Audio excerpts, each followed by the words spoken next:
Ang kapulisan sa Misamis Occidental ang hugot nga mipatuman sa seguridad sa mga kalihukan alayon sa ika-95th Provincial Anniversary ning lalawigan. Una ang pagbukas sa mga kalihukan niadtong Nobyembre 2 pagka Nobyembre 3 ang maraton nga gisugdan dinhi sa Dakbayan sa Osamis nga gitapos sa Oroquita City. Ang pagbisita ni kanhi Senator Ping Lacson alang sa Bausi Campaign o ang Chess Festival niadtong Nobyembre 5. Pagka Nobyembre 6 ang pagbisita ni Senator Lito Lapid kauban ng iyang anak nga si Mark Lapid alang sa kalihukan sa Health Providers Summit o ang First District Congressman's Night.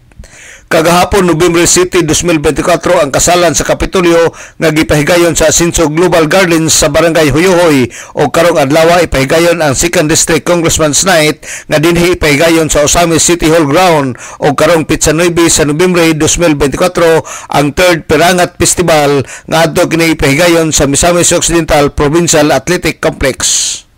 Sa interview sa DXD News Team kang Police Captain Angeline Arienda, ang PIO sa Misamis Occidental Police Provincial Office, matod pa niya nga hugot nila nga gipatuman ang seguridad sa mga kalihukan alayon sa pagsaulog sa ika-95th Provincial Anniversary ning lalawigan o gilang gipangandaman ang mga kalihukan o gikan sa pagsugod niini walay natala nga dili maayong panghitabo subay usab sa pagsaulog sa Provincial Anniversary.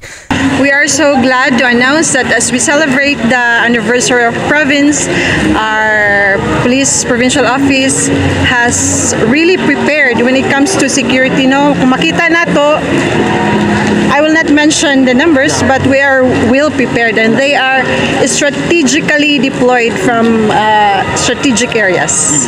Since pagsugod sa mga activity, wala ba yung mga untoward incident so far, no, nga hangtod karon Police Captain? So far, so good. We are so blessed to peacefully celebrate this anniversary. And hangtod na ba human kini mao nga mga hopefully makaselebrar ang tanan sa kalipay o sa kalina. Si Police Captain Angeline Arienda, ang Public Information Officer sa Misamis Occidental Police Provincial Office. Alang sa DXD Radio Campana, ang radyo sa simbahan, WD45 Dudong Barcamento, Danag sa Dakbayan.